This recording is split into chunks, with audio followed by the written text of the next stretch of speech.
নমস্কার বন্ধুরা, আজকে তোমাদের সাথে শেয়ার করব গজা রেসিপি।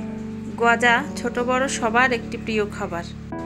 500 গ্রাম আটা, তাতে স্বাদ মতন লবণ এবং 1.5 চা চামচ কালো জিরা। আমি চা চামচের চামচ মেপেই কালো জিরাটা নিয়ে নিলাম। তেল, 1.5 চামচ বেকিং পাউডার দিয়ে অল্প অল্প করে মেখে নেব। জল দিয়ে অল্প অল্প করে মেখে নিতে হবে, যেন আটার ডোটা অনেক নরম না হয়ে যায়। একটু শক্ত করে মাখতে হবে। ডোটা আমি রেস্টে রেখে দিলাম। রেখে 10 মিনিট পরে আমি আটার লেচি কেটে নিয়ে পাতলা করে বেলে নিলাম।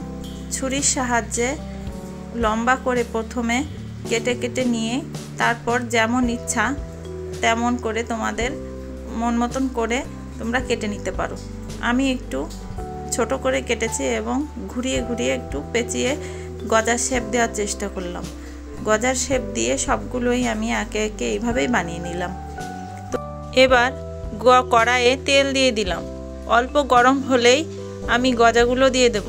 বেশি গরম হয়ে গেলে তখন গজাগুলোর কালার চলে আসবে, কিন্তু ভিতরে মচমচে ভাব আসবে না। আর অল্প তাপে দিলে তখন গজাগুলোর কালার আসবে দেরিতে, কিন্তু মচমচে হবে এবং আস্তে আস্তে ভাজলে মুচমুচে হয়ে গজাগুলো খেতেও ভালো লাগবে। এইভাবে আমি সব গজাগুলোই ভেজে নিলাম। এইবার শিরা করে নেব। চিনি শিরা করার জন্য কড়াইতে প্রথমে অল্প একটু জল দিয়ে নিয়েছি এবং 1.5 বাটি পরিমাণ চিনি দিয়ে দিলাম।